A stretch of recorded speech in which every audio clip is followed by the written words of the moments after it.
Oui, nous sommes sur les réseaux sociaux aussi, donc nous allons faire quelque chose et ensuite nous allons prendre la pause, d'accord?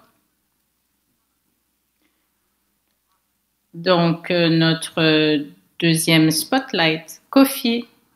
Je suis très contente qu'il puisse être avec nous. Il va avoir une histoire. Il est le cofondateur et PDG de Monumental. Accès aux compétences pour avoir un levier. En fait, je ne vais pas raconter l'histoire pour lui, mais Kofi?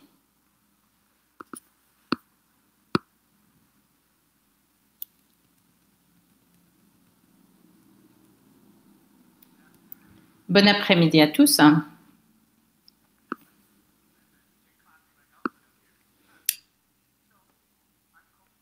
Je suis Kofi, je suis le PDG, cofondateur de Monumental.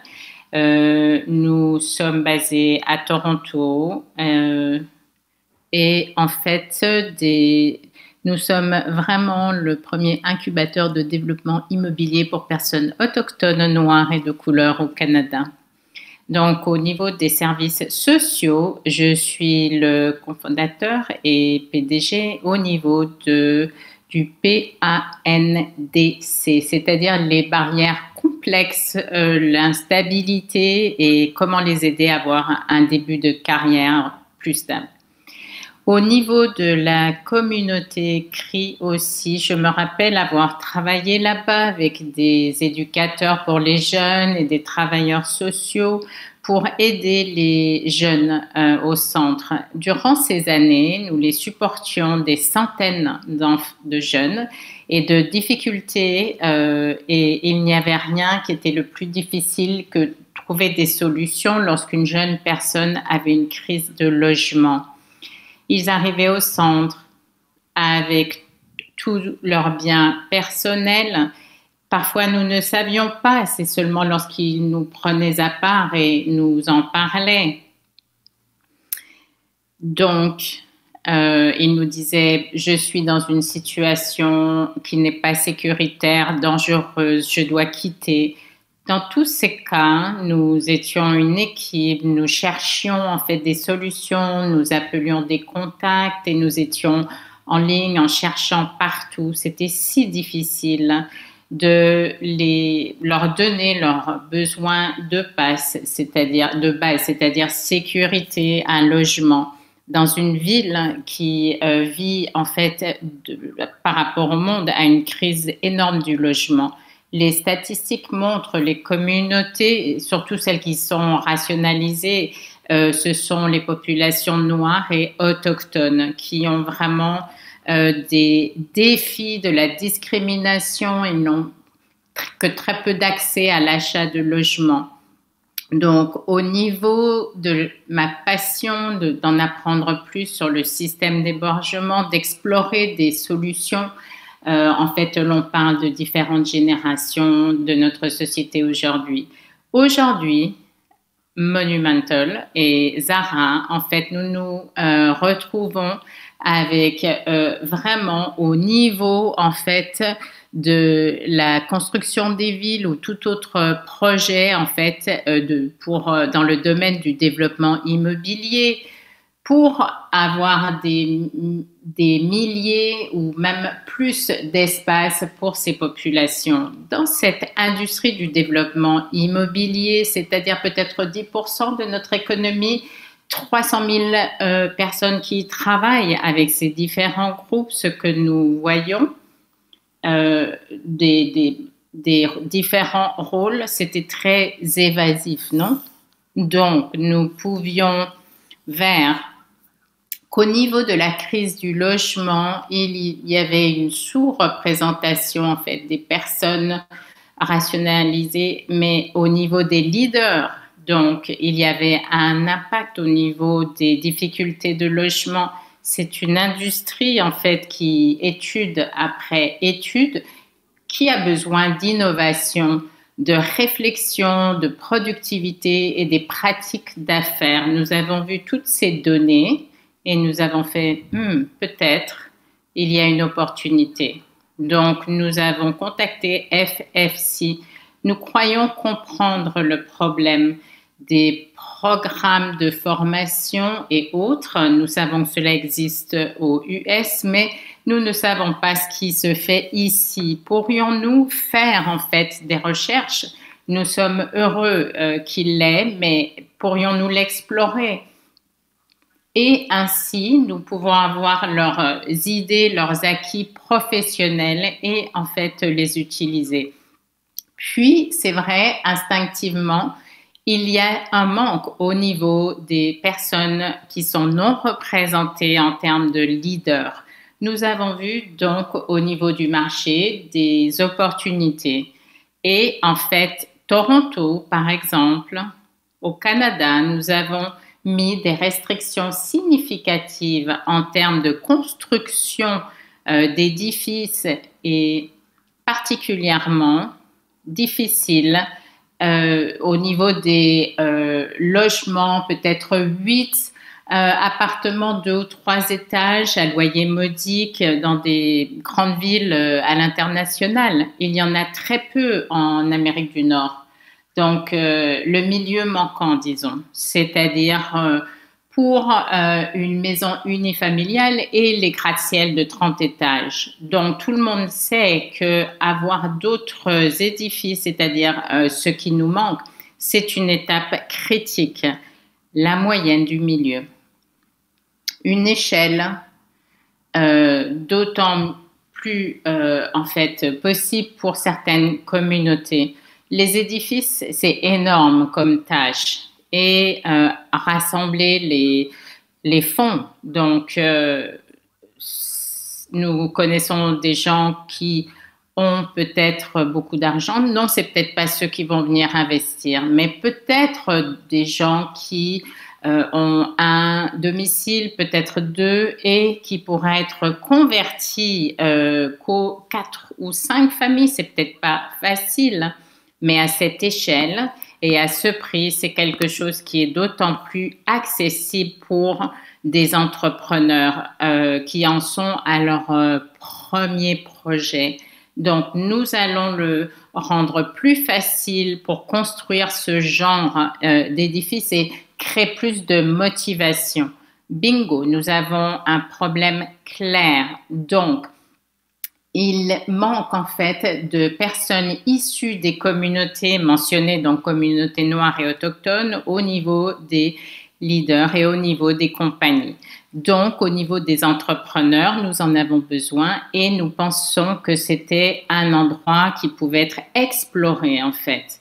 Nous sommes allés à FFC et voilà, la première fois au Canada, donc au niveau d'un projet incubateur au niveau du développement immobilier et aussi par rapport à des professionnels noirs et autochtones qui sont donc issus de minorités.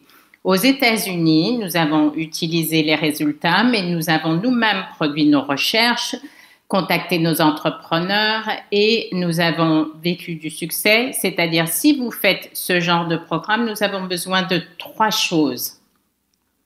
Plus de capitaux sociaux, espace, connexion, contact sont essentiels pour aller de l'avant. Et souvent, nous n'avons pas d'histoire, donc pas de connexion.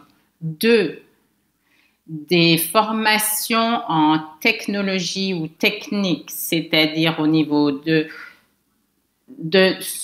la compréhension du développement du projet au complet, comment trouver et surfer sur les programmes du gouvernement et etc. Ça nous amène à numéro 3, le support pour avoir accès à des moyens financiers.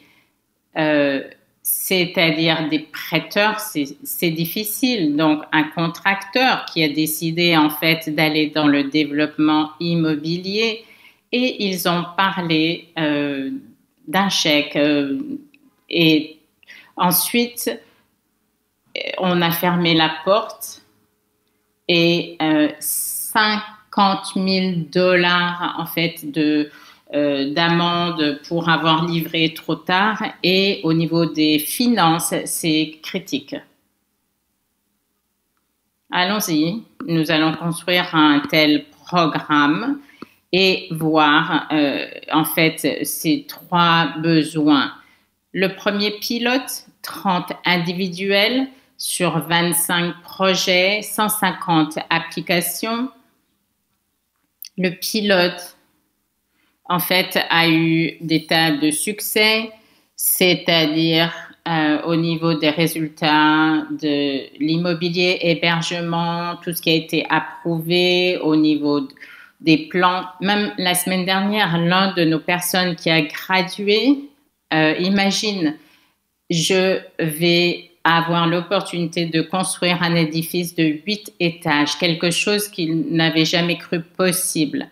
Un autre a passé quelques années aux États-Unis et ensuite, grâce à l'expérience acquise, il a fait des rénaux, mais c'est resté accessible au niveau des communautés. Et ensuite, il ramène ceci au Canada avec une saveur jamaïcaine. Il y a deux individus en fait ces deux individus se sont rencontrés et en fait ils cherchaient à cibler des individus un peu comme eux avec finalement les mêmes origines.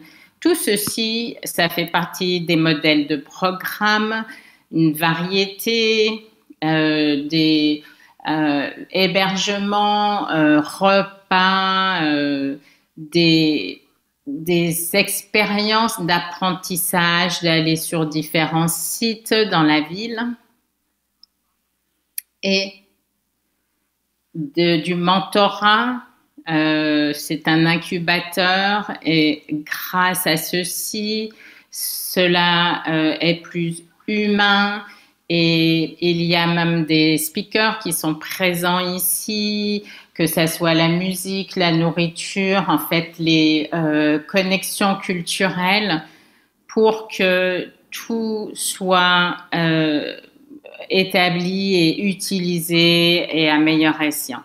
Succès, bien sûr, mais honnêtement, ces 30 individus, c'était juste une petite partie. Nous avons des centaines d'individus qui sont là. Nous avons besoin d'un endroit comme ça. Nous sommes marginalisés. Nous cherchons une communauté, de la collaboration, de la connexion. Et au niveau de l'industrie, les PDG, des entrepreneurs, des architectes, investisseurs, etc., disant nous voulons faire partie de ceci. Ce momentum nous amène à un investissement majeur, un pilote et des tas de programmes maintenant. C'est arrivé à l'incubateur et dédié et nous avons un CV en fait développé et aussi nous espérons pouvoir avoir certaines politiques et en ligne. Nous avons l'opportunité pour les gens de s'inscrire au niveau pan-canadien et nous espérons avoir éventuellement une conférence. Il y a quelques personnes ici qui étaient présentes et vraiment, les gens étaient tellement satisfaits des entrepreneurs, de l'hébergement primodique, apprendre, connecter, mouvement, momentum. Donc, cela en fait partie. Nous sommes tellement fiers qu'il y a des milliers d'individus que nous avons pu aider. Nous allons continuer à nous développer. Je vais parler brièvement du futur, c'est-à-dire les compétences en fait au niveau des personnes noires. Nous avons vu qu'il y avait des besoins, pas seulement des jeunes d'origine noire, mais aussi un besoin d'avoir des compétences dans un environnement à but non lucratif. Nous avons besoin de fonds, de ressources économiques et le gouvernement est de retour au niveau avec comment dire intention, et particulièrement dans les organisations tenues par les personnes noires, il y avait un manque au niveau des opportunités disponibles. Une priorité, la nouvelle génération de leaders à Toronto pour s'occuper de ces projets. Le programme Un voyage à Halifax, beaucoup de participants ont adoré du réseautage, parler en fait du passé, futur, solutions. Albertville, nous avons parlé de grandir dans tel endroit et au niveau des rassemblements, au niveau des communautés, des familles. Il y a des environnements où il y avait des bordels, il y avait des endroits où il y avait beaucoup de déchets, mais grâce aux fonds économiques du gouvernement, ces personnes ont pu partir. Et en fait, cette communauté en fait a beaucoup changé. C'est-à-dire, il a fallu faire des deuils. Puis, l'investissement qui a été fait le meilleur au niveau de l'investissement canadien pour les populations noires à l'extérieur de Halifax, 61 millions de dollars. Nous avons pu marcher avec le fondateur pour le premier pas, pour la fondation, la première pelletée, je dirais. Donc, on a ri, on a pleuré, il y a eu de l'apprentissage. 15 jeunes leaders, en fait, qui continuent à travailler dans ce domaine. Nous avons 2 programmes, 2 modèles qui amènent du succès, et en fait, nous voulons continuer et supporter que ça soit en ligne, ce genre de curriculum. Donc, continuer ce travail, diversifier l'immobilier, les plateformes, les leaders, et l'amener de l'Est à l'Ouest. Et grâce à FSC, donc un centre de compétences, j'espère que dans les prochaines 10 années, les jeunes tels que moi-même, grâce à la population que nous devons servir et qui a besoin de logement, de quelle façon nous allons pouvoir développer et en fait trouver grâce aux alumni et grâce aux étudiants des nouvelles solutions. Merci.